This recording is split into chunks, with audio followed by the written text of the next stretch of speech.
Hoy os contaremos el caso de los asesinatos de 4 universitarios de la Universidad de Idaho que conmocionó a los Estados Unidos y al mundo entero. En la madrugada del 13 de noviembre de 2022, 4 universitarios, Kyle, Madison, Shanna y Ethan, fueron brutalmente apuñalados hasta la muerte fuera del campus de la universidad.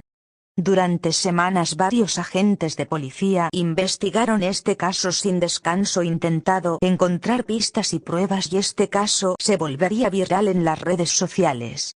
Finalmente, a finales de diciembre de ese mismo año, se encontraría al asesino. Brian Koberger, un estudiante de justicia criminal en la universidad, fue arrestado en Pensilvania. El 2 de julio del 2025 fue su juicio y fue condenado a cadena perpetua sin condicional, y ahora está encerrado en la prisión pasando sus últimos días allí. ¿Y tú? Te leo en los comentarios y sígueme para